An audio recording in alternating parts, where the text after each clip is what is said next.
Hey guys, part 2 of my Dark Knight Rises movie review. I didn't really get to say much in the last review because I didn't really know what to say about it.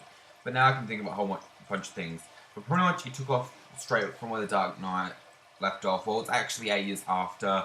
And it starts off at a party and Jim Gordon's character, he's doing a speech because of Harvey Dent was, died, and everyone thinks that Batman did it. So Bruce Wayne's pretty much locking himself up in his room. No one's seen him for like 8 years, and everyone thinks he's gonna have long nails, long hair, and stuff. But Anne Hathaway's character, she plays Catwoman. She ends up being a maid to start off with, and she goes up there to take his meal up to him, and she ends up stealing some pearls, and ends up finding out. So he actually finally leaves the room to go and try and get him. Finds out who she is and leaves. And she's telling like, a storm's coming, and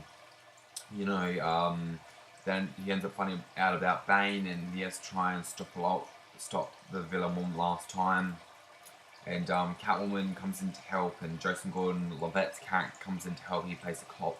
Well, then he actually gets promoted to a detective in this movie. But the ending really surprised me. Within the last scene he was in, I really surprised me. I was like, seriously? Anyway, you couldn't, in some scenes, you couldn't really hear what Bane was saying. Like, because of the mask, he'd be like this, and you couldn't really hear him. You could hear most of the things he was saying, but it was the occasional scene where you couldn't really hear him.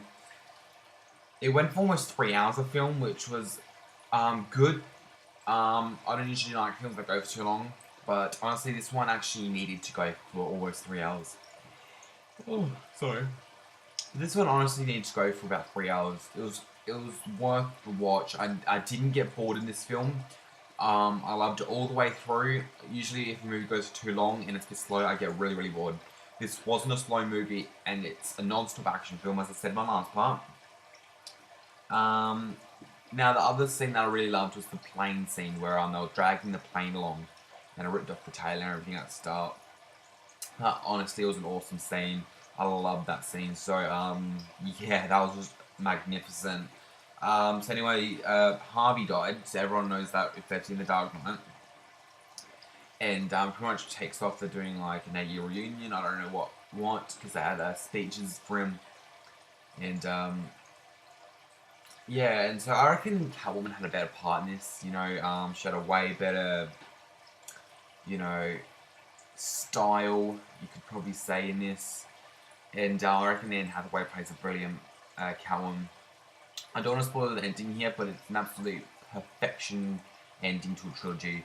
And it says it's going to be the final, like this is going to be the last of the Batman, like the Christopher Nolan Batmans.